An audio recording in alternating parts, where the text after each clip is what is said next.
Hello, boys, girls, and beings of light beyond the gender binary. I'm T.S. Idiot, and I'm here with you today to share some Christmas poems. My poems are written on the back of this Virgin Wines advent calendar, because nothing says Christmas like late-stage capitalism and a deeply unhealthy relationship with alcohol.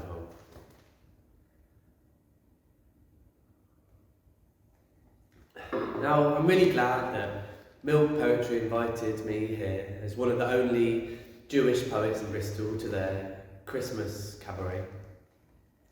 And I just wanted to say, on behalf of all the Jewish people, I'm really, really sorry for crucifying your magical Christmas baby. Now, we all have different ways of celebrating Christmas. Some people get drunk and racist. Some of us like to go into an old building and tell others that God's a homophobe. You might wonder why I'm dressed like this. And it's because I wanted to share one of my favourite Christmas traditions. On Christmas Eve, children across Spain's Catalan region gather in their homes for the traditional whacking of the festive shitlog. Tio de Nadal is a hollow log with stick legs, a smiley face and a floppy red hat, a Yule branch with a scatological spin. On December the 8th each year, families bring out the happy log. Every night until December 24th, children are tasked with feeding the log. They offer him nuts, dried fruit and water. Kids must also cover the log with a blanket to ensure he stays warm and comfortable. On Christmas Eve, it's time for the little shitlog to show. Children gather around the red tattered branch and beat him senseless with sticks, while singing the traditional Tio de Nadal song. Now the words will be on the screen so you can all join in. Shitlog, shitlog, hazelnuts and cheese. If you don't shit well, we'll hit you with a stick. And then comes the miracle. The kids look under Tio de Nadal's blanket and discover that the dear log has shat out piles of candies and presents. When everyone has collected their gifts from the log, the family burns him for warmth. And after that heartfelt Christmas tradition, I wanted to share with you my first poem of the evening. This was written for Homos and Hummus, which is a queer Jewish cabaret. It's a little introduction to me. It's called Let Me Be Yours. Give them your soul in 3 minutes, they said, which is good, that's longer than I last in bed, but all I have to work with is poetry, which is rap for people with no self-esteem. I'm here to introduce myself and all my disappointment. I'm a human hemorrhoid who's run out of their ointment, so here it goes. My name's Tom. In Hebrew, it means innocent and simple. I try to be a Burger King, but I'm more of a Wimpy's. I'm so anxious that it makes me ill. I'm an unused coupon, not that big of a deal. I'm bitter like wasabi, salty like soy. I'm an unhappy meal where you don't get a toy. My gender is bent, I'm not a girl or a boy. I'm a fallen eyelash that's missed its wish. I'm as sexy as a grandma's gefilte fish. I got sectioned last year, too sad for the law, and I'm running out of space for dildos in my drawers, so please, let me be yours. My breakfast this morning was a stale croissant. If you want rhymes, all I've got is vague assonance. Today I struggled to even get dressed, let alone think about how to impress. I'm here, I'm queer, I'm desperately lonely. Stick a saddle on me and call me My Little Pony. I'm a one-person poker game dealing with myself. My phone screen's as broken as my mental health. I try to use words and be lyrically loose. Less Maya Angelou or shit Dr. Seuss. I can barely hold a piss up in a Weatherspoons. No one's behind me, this is no pantomime. I'm a dad joke with no punchline. I'm a dead dog in a revolving door. I'll find a short pier, go for a long walk. So please, let me be yours. I've got eczema on my body and my arms are thin. I've got shit eyes and they took my foreskin. Daily meds stop me feeling blue. Maybe it's sertraline, maybe it's you. I'm a menorah with one candle missing. At least I've got a cat because no one else is listening. I'm a catheter left in for too long. I'm a pedalo that's just hit a swan. I'm every Friday night dinner that's ever gone wrong. If you squint, I look a little bit like Elton John. I've only got a handful of GCSEs and a bachelor's degree in anxiety. You can't see the stain, but I've just done a wee. I have no idea what I'm doing here. Like the Prime Minister taking a paternity test, I'm full of fear. Am I supposed to imagine that you're all naked and before I perform, pray to something sacred like Jesus, or Jeremy Corbyn, Mother Teresa, or Dora exploring? Just call me sushi because I'm wet and I'm raw. Please, please, please let me be yours. And this is the point where I act like a proper poet. I slow down and carefully deliver each line so it seems so serious and meaningful. But actually, I'm just going to carry on being a fucking idiot, because despite my flaws, at least I'm consistent. My mum tells her friends that it's nice that they're different. I'm confusingly tasty, an unwanted snack, 3 minutes of your life that you'll never get back, and soon I will stop and ask you once more, please, please, please, let me be yours. Thank you, that was that. And now we have a story. And as I approach 30, I think about having my own children. I think about the stories I can tell them. And there's no greater story than the Nativity. So here's my own take on it. It's called The Nativity, or God shagged my wife and all I got was this Messiah.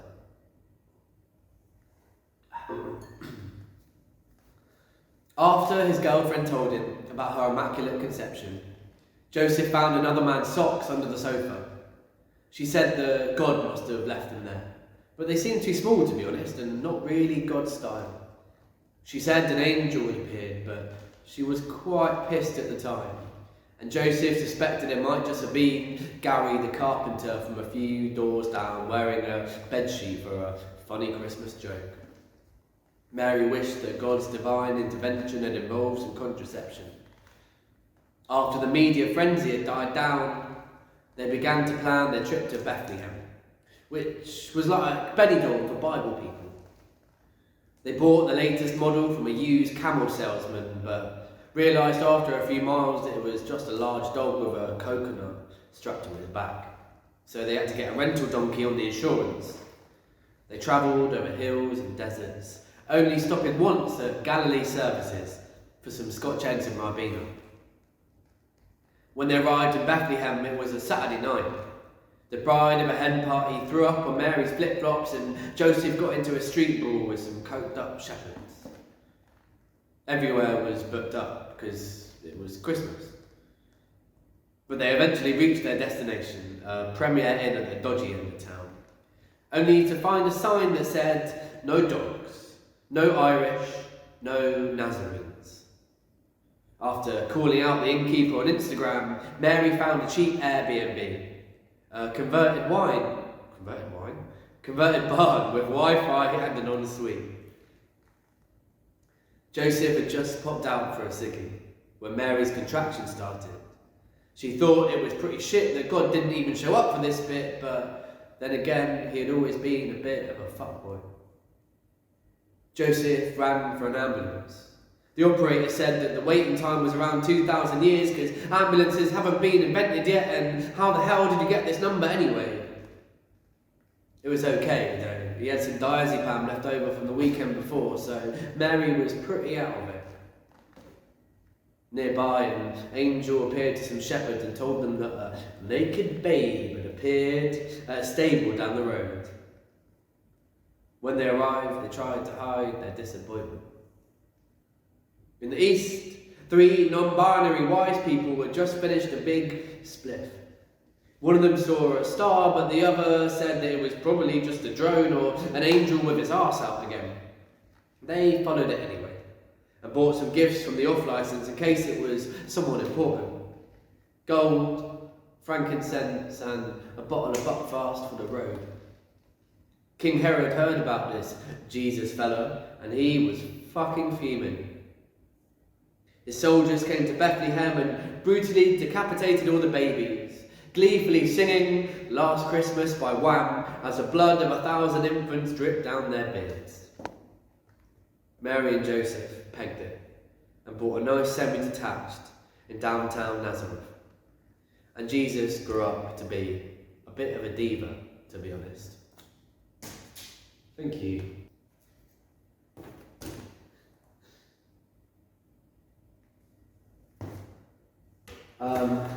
This next poem is about the Christmas tradition of going to the corner shop for more booze.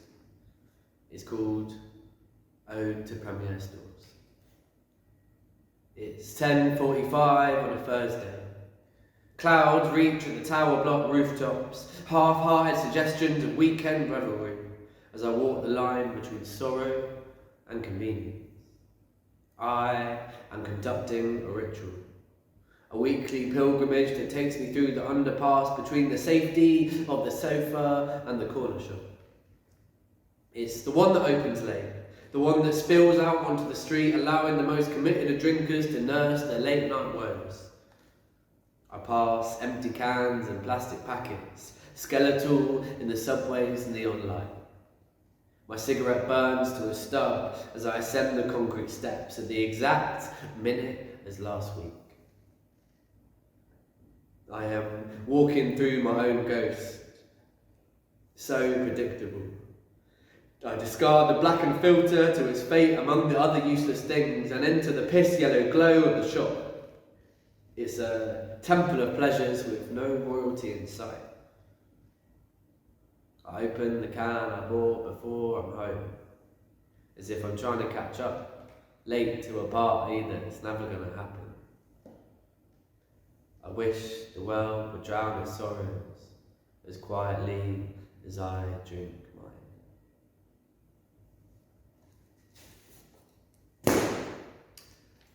Thank you, it's really nice for you all to join me here tonight as I'm sat alone in this studio.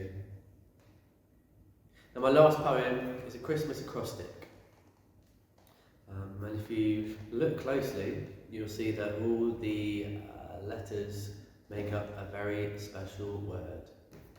It's Christmas. C is for carbohydrates and dairy products, packed into my colon as I crouch over the toilet and contort myself in Boxing Day remorse. H is for all the happy people queuing at 5 AM for the Boxing Day sale at DFS, because nothing says Christmas more than two middle-aged women fighting over a discount corner sofa. R is for the rabid sense of insecurity I feel within me whenever I visit my family home.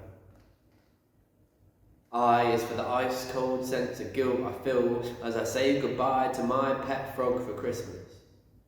His tiny eyes shine with unspeakable betrayal. S is for sausages of untrustworthy proportions wrapped in slithers of dead festive flesh, as I wonder when this nightmare of meat-layered pigs in blankets profanity will end. In 10 years from now, we'll be shoving chicken nuggets into a lump of spam that's shaped like Jesus, and we will call it Christmas. T is for too many times have I heard men say that their favourite Christmas film is Die Hard. Shut up and watch the fucking snowman. No one cares. M is for multinational capitalist fun. A is for the turkey's asshole being ritualistically fisted by Grandad as he prepares the Christmas dinner. S is for the selling of Christmas presents on eBay on December 26th, so I can afford my January rent. Because this world is a world of pain and suffering. Merry Christmas. And please, don't eat yellow snow. Now, thank you so much for joining me all here on this holy day. And I wanted to leave you all with a little song that I wrote a couple of years ago. This is T.S. Idiot and the Testicles with Wishing You a Capitalist Christmas. Thank you.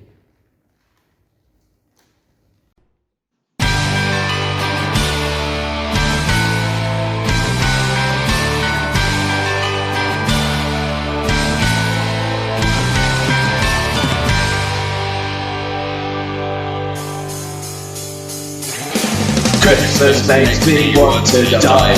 All those fucking festive lies. Supermarkets never close and Santa isn't psycho.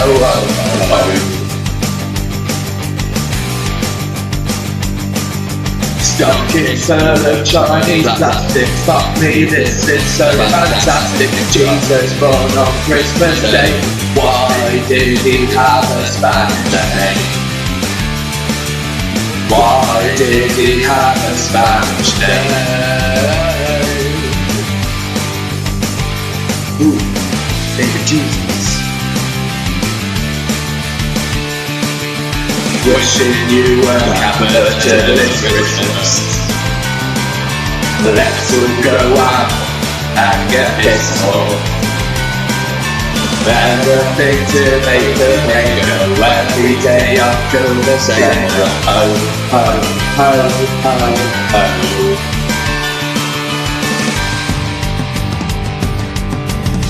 Ooh, Christmas, yeah.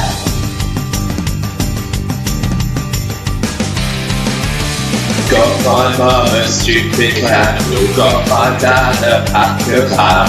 Even though I'm vegetarian, I hate sprouts and I found out that Christmas socks don't make you a fun person. Christmas socks don't make you a fun person.